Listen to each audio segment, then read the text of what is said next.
नमस्कार, मैं विक्रम सिंह इतिहास की बात ब्लॉग के चैनल में आपका स्वागत करता हूं। मेरे इस वीडियो को सब्सक्राइब, लाइक, शेयर एवं कमेंट करने हेतु अनुरोध है। आज हम सिखों के प्रथम गुरु नानक के बारे में जानेंगे। सिख संप्रदाय का निर्माण मुस्लिम शासकों के कार्यकाल में हुआ था। सिखों के प्रथम गुरु नानक भक्ति मार्ग के प्रचारकों में से एक थे। भक्ति आंदोलन मध्य युग के धार्मिक जीवन की एक प्रमुख विशेषता रहा है। हिंदू तथा मुसलमानों दोनों धर्मों की समानता में विश्वास करने वाले तथा हिंदुओं और मुसलमानों को एक दूसरे के निकट लाने का प्रयत्न करने वाले संतों में से एक महान संत गुरु नानक हुए हैं। इनके शिष्य इन्हें नानक देव जी, बाबा नानक और नानक शाह के नामों से भी जानते हैं। नानक देव अपने व्यक्तित्व में दार्शनिक, योगी, गृहस्थ, धर्म सुधारक, समाज सुधारक, कवि, देशभक्त और विश्व बंधुत्व आदि गुणों से भरपूर थे। धार्मिक कट्टरता के वातावरण में जन्मे गुरु नानक ने धर्म की उदारता की एक नई परिभाषा दी और लोगों को सत्य और प्रेम का पाठ पढ़ाया और अंधविश्वासों, पाखंडों आदि का विरोध किया। वे हिंदू मुस्लिम एकता के भारी समर्थक थे। उन्होंने सभी धर्मों के लोगों को अपना शिष्य बनाया। उन्होंने हिंदू धर्म और इस्लाम धर्म दोनों की मूल एवं सर्वोत्तम शिक्षाओं को मिलाकर एक नए धर्म की स्थापना की। यही सिख धर्म कहलाया। गुरु नानक देव जी ने अपने अनुयायियों को जीवन के 10 सिद्धांत दिए। ईश्वर एक है, सदैव एक ईश्वर की उपासना करो। जगत का कर्ता सब जगह और सब प्राणी मात्र में मौजूद है। सर्वशक्तिमान ईश्वर की भक्ति करने वालों को किसी का भय नहीं रहता है। ईमानदारी से मेहनत करके उदर पूर्ति करना चाहिए। बुरा कार्य करने के बारे में न सोचे, ना ही किसी को सताएं। सदा प्रसन्न रहना चाहिए। मेहनत और ईमानदारी से कमाई करके उसमें से कुछ ज़रूरतमंद को भी देना चाहिए। सभी स्त्री और पुरुष बराबर हैं। भोजन शरीर को जिंदा रखने के लिए जरूरी है, पर लोभ, लालच व संग्रह वृत्ति बुरी है। नानक ने जाति प्रथा का विरोध किया। गुरु नानक जी का जन्म 15 अप्रैल 1469 ईस्वी को रावी नदी के किनारे तलवंडी नामक स्थान पर खत्री कुल में हुआ था। तलवंडी अब ननकाना साहब के नाम से जाना जाता है। तलवंडी वर्तमान में पाकिस्तान के लाहौर जिले से 30 मील दक्षिण पश्चिम में स्थित है। इनके पिता का नाम कल्याण चंद खत्री, माता का नाम तृप्ता देवी था। इनकी बहन का नाम नानकी था। बचपन से ही इनमें प्रखर बुद्धि के लक्षण दिखाई देने लगे थे। लड़कपन ही से ये सांसारिक विषयों में उदासीन रहा करते थे। पढ़ने लिखने में इनका मन नहीं लगा। 7-8 वर्ष की उम्र में उनका स्कूल छूट गया, क्योंकि भगवत प्राप्ति के संबंध में इनके प्रश्नों के आगे अध्यापक ने हार मान ली तथा वे उन्हें ससम्मान घर छोड़ने आ गए। तत्पश्चात वे सारा समय वे आध्यात्मिक चिंतन और सत्संग में व्यतीत करने लगे और गांव के लोग इन्हें दिव्य व्यक्तित्व मानने लगे। इसमें श्रद्धा रखने वालों में इनकी बहन नानकी तथा गांव के शासक राय बुलार प्रमुख थे।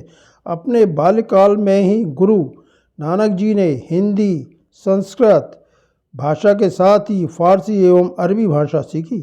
सन 1485 ईस्वी में गुरु नानक जी का विवाह बटाला, गुरदासपुर निवासी मूला की कन्या सुलक्षणी से 18 वर्ष की आयु में सन 1544 ईस्वी में हुआ। 28 वर्ष की आयु में उनके बड़े पुत्र श्रीचंद का जन्म हुआ। 31 वर्ष की अवस्था में उनके द्वितीय पुत्र लक्ष्मीदास अथवा लक्ष्मीचंद उत्पन्न हुए। गुरु नानक के पिता उन्हें कृषि, व्यापार आदि व्यवसाय में लगाना चाहते थे, लेकिन उनके सारे प्रयास विफल हुए। घोड़े के व्यापार के लिए दिए गए रुपयों को गुरु नानक ने साधु सेवा में लगा दिया और अपने पिताजी से कहा कि यही सच्चा व्यापार है। नवंबर सन 1504 ईस्वी में उनके बहनोई जयराम, उनकी बड़ी बहन नानकी के पति ने गुरु नानक को अपने पास सुल्तानपुर बुला लिया। नवंबर 1504 ईस्वी में अक्टूबर 1507 ईस्वी तक वे सुल्तानपुर में रहे। अपने बहनोई जयराम के प्रयास से वे सुल्तानपुर के गवर्नर दौलत खां के यहाँ मादी रख लिए गए। उन्होंने अपना कार्य अत्यंत ईमानदारी से पूरा किया। वहाँ की जनता तथा वहाँ के शासक दौलत खां गुरु नानक के कार्य से बहुत संतुष्ट हुए। वे अपनी आय का अधिकांश भाग गरीबों और साधुओं को दे देते थे। कभी कभी वे पूरी रात परमात्मा के भजन में व्यतीत कर देते थे। मर्दाना तलवंडी से आकर यहीं गुरु नानक का सेवक बन गया और अंत तक उनके साथ रहा। गुरु नानक देव अपने पद गाते थे और मर्दाना रवाब बजाता था। राय बुल्लार ने सबसे पहले गुरु नानक की दिव्यता को समझा और उनसे खुश होकर पाठशाला में रखा। नानक के गुरु उनकी आध्यात्मिक काव्य रचनाओं को सुनकर आश्चर्यचकित रह गए। जब नानक को हिंदू धर्म के पवित्र जनेऊ समारोह से गुजरने की बारी आई तो उन्होंने उसमें भाग लेने से इनकार कर दिया। उन्होंने कहा कि उनका जनेऊ दया, संतोष, संयम से बंधा है और सत्य का बुना होगा, जो न जल सकेगा, न मिट्टी में मिल सकेगा, न खो पाएगा और न कभी घिसेगा। नानक ने इसके बाद जाति प्रथा का विरोध किया और मूर्ति पूजा में भाग लेने से मना कर दिया। नानक देव के पिता कालू ने सोचा उनके पुत्र के आध्यात्मिक तरीके उनको लापरवाह बना रहे हैं, तो उन्होंने नानक को व्यापार के धंधे में लगा दिया। नानक ने व्यापारी बनकर कमाई के फायदे से भूखों को भोजन खिलाना शुरू कर दिया। तभी से लंगर का इतिहास प्रारंभ हुआ। इससे पहले जब नानक को व्यापार के लिए उनके पिता ने 20 रुपये देकर इन पैसों से लाभ कमाने के लिए कहा तो रास्ते में उनको साधुओं और गरीबों लोगों का समूह मिला, तो उन्होंने उन पैसों से उनके लिए भोजन एवं कपड़ों की व्यवस्था की। नानक जब खाली हाथ लौटे तो उनके पिता ने उनको सजा दी। पहली बार गुरु नानक देव ने इस निस्वार्थ सेवा को असली लाभ बताया। इसी वजह से लंगर के मूलभूत सिद्धांतों का उद्गम हुआ। गुरु नानक सर्वेश्वरवादी थे। उन्होंने सनातन धर्म की मूर्ति पूजा की शैली के विपरीत एक परमात्मा की उपासना का एक अलग मार्ग मानवता को दिया। उन्होंने हिंदू पंथ के सुधार के लिए कार्य किए। साथ ही उन्होंने तत्कालीन राजनीतिक, धार्मिक और सामाजिक स्थितियों पर भी दृष्टि डाली। संत साहित्य में गुरु नानक उन संतों की श्रेणी में ही जिन्होंने नारी को बड़प्पन दिया।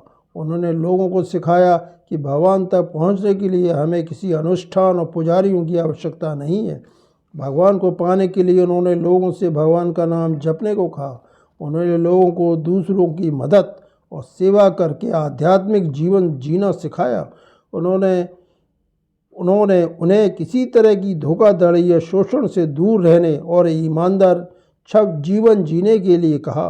मूल रूप से अपनी शिक्षाओं के माध्यम से उन्होंने नए धर्म यानी सिख धर्म के 3 स्तंभों की स्थापना की। नाम जपना, इसका अर्थ है भगवान के नाम को दोहराना और भगवान के नाम और उनके गुणों का अध्ययन करने के साथ गायन, जप और जप जैसे विभिन्न तरीकों से ध्यान के माध्यम से भगवान के नाम का अभ्यास करना। किरत करनी, इसका सीधा सा मतलब है ईमानदारी से कमाई करना। उन्होंने उम्मीद की कि लोग गृहस्थों का सामान्य जीवन जिए और अपने शारीरिक या मानसिक प्रयासों के माध्यम से ईमानदारी से कमाएं और हमेशा सुख और दुख दोनों को भगवान के उपहार व आशीर्वाद के रूप में स्वीकार करें। बंद चखना, इसका सीधा सा मतलब है एक साथ बांटना और उपभोग करना। इसमें उन्होंने लोगों से अपनी संपत्ति का कुछ हिस्सा समुदाय के साथ बांटने को कहा।